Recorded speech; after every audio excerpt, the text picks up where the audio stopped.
안녕하십니까. 일렉트릭 아이디어 TV 건반장입니다. 오랜만에 영상을 좀 이렇게 찍는 것 같아요. 뭐 많은 분들이 질문도 해주시고 뭐 하냐 도대체 왜 영상을 안 올리고 맨날 산에 올라가는 것만 올리냐 뭐 이런 질문들도 많이 하셨고, 그 다음에 저랑 이제 가까이 지내는 이제 유튜브 채널을 통해서 이제 만나신 분들 중에 저랑 이제 가까이 지내는 분들도 뭐 이렇게 카톡으로 요즘 영상이 뜸하다 뭐 이런 얘기들을 좀 많이 들었습니다.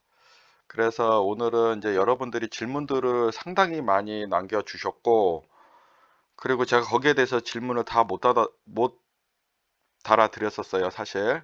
그리고 또 중복되는 질문들도 좀 있었고요. 근데 원래 제 철칙이 제가 이제 가장 중요하게 생각하는 게 뭐냐면 이제 채널 구독자분들과의 그 소통입니다, 소통. 근데 그거를 제가 잘 못 지켰죠. 그래서 오늘은 이제 소통의 시간 69번째로 산업안전기사 관련된 질문에 대한 답변을 좀 가지는 시간을 좀, 좀 가져볼까 합니다. 그리고 제 채널은 이제 초보 엔지니어를 위한 채널이기 때문에 좀 간단하고 좀 이해하기 쉽도록 좀 설명을 드릴까 합니다. 그리고 이게 시간이 너무 길어가지고 집중이 좀 안 된다는 말씀들도 있으셔서 간단하게 이제 요지 위주로, 그러니까 팩트 위주로 좀 설명을 드릴까 합니다. 그리고 시선이 제가 바라보는 시선과 다른 분들이 바라보는 시선은 좀 다를 수 있고 제 주관적인 생각도 들어가 있기 때문에 다르다기 다르다고 생각하기보다는 좀 이렇게 생각하는 사람도 있구나라고 좀 생각하시고 들으셨으면 좋겠어요. 질문이 이제 세 가지가 올라왔어요. 비전공자인데 산업안전기사 취득 후 취업 가능 취업 가능한가요? 라는 질문이 하나가 있었고, 업무는 안전관리라면 안전 작업 감독을 직접 하는지, 그러니까 이제 산업안전기사 취득하고 나서 안전관리 업무를 하게 되면 이제 직접 작업을 하는지를 이제 물어본 것 같고, 업무 강도는 어떤가요? 라고 물어봤어요. 사실 요 업무 강도 이렇게 물어보고 그러는 거 저는 별로 사실 좋아하진 않습니다. 왜냐하면 세상에 편한 일만 이게 찾기보다는 그래도 때로는 현장에서 땀 흘려 가면서 이렇게 힘들게 배우는 일도 저는 좀 가치 있다라고 생각해요. 물론 편하게 일을 배우는 게 가장 좋겠지만 그런 일들은 많지 않다라고 저는 좀 말씀을 드리고 싶습니다. 이런 건설 쪽 업무에 대해서는요. 그래서 이제 지금서부터 답변을 좀 드리도록 하겠습니다. 비전공자인데 산업안전기사 취득 후 취업 가능한가요? 일단은 팩트는 가능합니다. 급여 차이도 있고 경험에 따라서 안전 쪽은 가격이 그 이제 등락폭이 좀 있기 때문에 비전공자지만은 산업안전기사 취득 후 취업은 가능합니다. 이 질문은 되게 많아요. 제 영상 중에 비전공자인데 전기 분야 그 취업이 가능하냐? 저는 일단 다 가능하다라고 보고 다 답변을 드리고 있어요.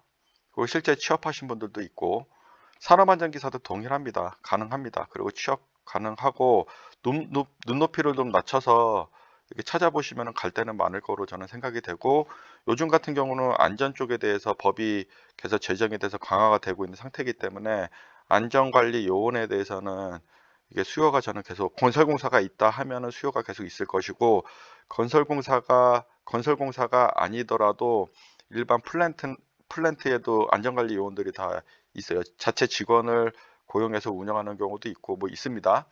그래서 그렇게 해서 이제 그런 쪽에 취업을 하시면 될 것 같고요. 그 다음에 두 번째 질문입니다. 업무를 안전관리로 이제 취업을 하면 직접 자기가 안전 작업에 대해서 감독을 하는지를 좀 물어보는 것 같아요. 실제 이제 건설공사도 그렇고 플랜트 내에 이제 공장 내에 안전도 그렇고 직접 자기가 그 안전 관리를 직접 이렇게 가서 현장에서 24시간 그 작업할 때까지, 이렇게 작업이 끝날 때까지 뭐 이렇게 관리하지는 않습니다. 이제 안전 관리자는 말 그대로 안전 관리를 총괄적으로 시스템에 의해서 돌아갈 수 있도록 컨트롤을 해주는 사람입니다. 그리고 매니지먼트를 해주는 거예요. 그리고 직접 작업하는 사람은 관리 감독자라고 있어요. 관리 감독자. 그래서 저도 우리 회사의 관리 감독자예요. 제가 이제 안전을 챙기는 거죠. 현장에서 작업을 하시는 분들을 이제 작업 허가서를 이제 안전 쪽에 승인을 받아서 이제 그날에 있을 작업을 이제, 이제 감독을 하는 거죠. 그리고 뭐 용접 작업이나 그 다음에 중량물 작업이나 크레인 인양 작업이나 뭐 이런 이제 위험 작업들이 있을 밀폐 공간 작업이나 이런 것들이 있을 적에는 이제 그 회사 내의 안전 쪽도 입회를 해서 안전 관리를 하는 경우도 있어요. 지원을 받기도 하고 컨설팅을 해주기도 하고요.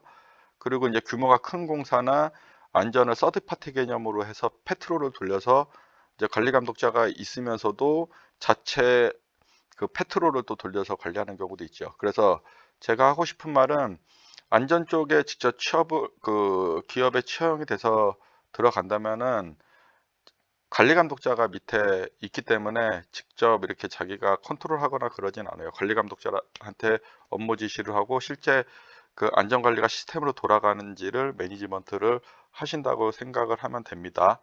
단지 이제 그 현장 대리인이면서 안전 관리를 하는 경우도 있어요. 이제 안전 자격증을 따가지고 뭐 그런 경우는 뭐 내가 직접 할 수도 있는 거죠. 그래서 그렇게 좀 아시면 좋을 것 같고요. 업무 강도는 이제 세 번째 질문입니다. 세 번째 질문에 대한 답변입니다. 업무 강도는 어떤가요? 라고 이제 물으셨는데요. 업무 강도는 공장 플랜트 소재에 따라서 좀 달라지는 것 같아요. 그다음에 건설공사도 아파트냐 플랜트냐에 따라서 좀 달라지고요. 그리고 이제 건설공사가 아닌 공장에 이게 또 PSM 사업장이냐 아니냐에 따라서 또 달라지는 것 같아요. 이제 PSM 사업장은 보통 그 환경안전 쪽에서 PSM 업무를 그 공정 관련된 업무를 이제 주도해서 이제 진행을 합니다. 그래서 PSM까지 같이 들어가는 사업장이면은 안전 쪽 업무는 강도가 저는 높다라고 봅니다. 이게 뭐 현장에서 뭐 이렇게 안전 관리를 하기보다는 페이퍼워크가 엄청나게 많아요.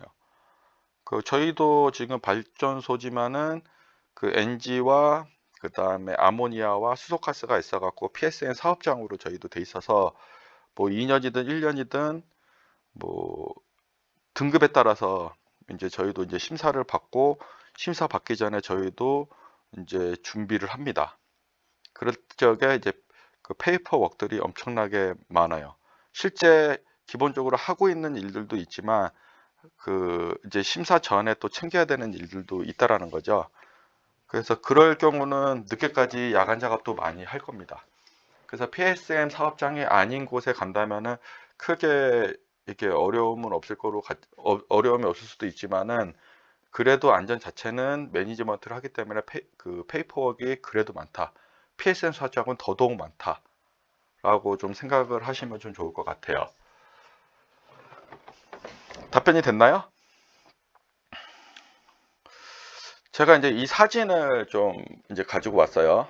이제 이거는 이제 그 사진인데 여기에 이제 크레인 작업을 하고 그 다음에 차량 두 대, 크레인 차량 두 대가 들어가 있고 그 다음에 뭔가 이제 리프팅 작업을 하면서 뭔가 작업을 하고 있어요. 근데 이 작업을 할 적에 여러분들이라면은 여기서 어떤 안전 관리를 하실 것 같아요? 한번 생각해 보세요. 여기서 여러분들이 이 사진을 보고서 어떤 부분을 안전 관리를 해야 될지를 여러분들이 좀 생각을 해 보시고 안전 업무를 하셔야 된다는 거예요. 실제 장비들이 들어오고 이 장비를 사용하기 전에 확인해야 될 것이 무엇인지, 그 다음에 이 장비를 들었을 적에 실제 이 장비가 10톤짜리 크레인이라면 10톤 이상을 들면 안 된다는 거죠. 그런 것들을 확인을 어떻게 할 것인지, 그 다음에 이 작업을 그냥 장비만 들어오면 그냥 작업하면 되는 건지, 아니면 어떤 절차에 의해서 여기까지 이 작업을 하게 되는지, 이런 것들을 확인하는 게 안전이라고 저는 생각을 해요. 그리고 이런 작업을 함으로써 그 위험 요소가 무엇인지를 사전에 파악하고 그 확인하는 것도 안전이라고 생각을 합니다. 지금 여기는 지금 작업하는 사람들은 없지만은 제가 이제 현장을 이제 돌면서 이제 좀 찍어 놓은 사진이에요. 실제는 여기 지금 크레인에 여기 안에 여기 바켓이 있죠. 바켓 안에 이제 그 용접을 지금 하고 있는 작업인데, 실제 그 불티 방지포를 여기에 용접 작업이 있기 때문에 불티 방지포를 바켓 안에 설치를 했고, 바깥에서 떨어지지 않도록, 이 불티가 바깥으로 떨어지지 않도록 조치를 한 겁니다. 그래서 실제 불티가 여기 바깥으로 떨어지지가 않고 있죠. 그래서 용접 작업 허가를 할 적에는 이런 조치들을 이제 교육을 하고 작업하는 사람들이 할 수 있도록 이제 요청을 해야 되는 거죠. 그리고 요청했으면 실제 가서 그렇게 조치를 하고 있는지를 확인하는 게 이제 관리 감독자고, 그 일이 문제가 될지 안 될지를 판단하는 거는 그 안전관리 업무라고, 저는 안전 담당자의 업무라고 생각합니다. 왜냐하면 관리 감독자가 다 할 수는 없기 때문에. 그래서 안전은 그런 거에 대한 어드바이스를 해주고, 현장 가서 이제 현장을 이제 전체를 그 작업 끝날 때까지 있는 건 아니지만은 그때그때 가서 포인트들을 지적을 하고 조치를 할 수 있게끔 해주는 게 그 안전의 업무라고 생각을 합니다.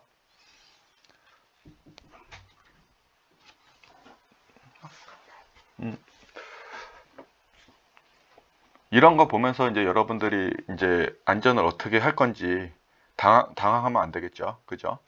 그래서 이런 것들이 안전이라고 좀 생각하시고 이제 준비를 좀 하시면 좀 좋을 것 같아요.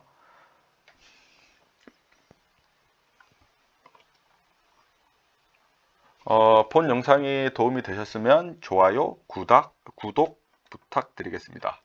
감사합니다.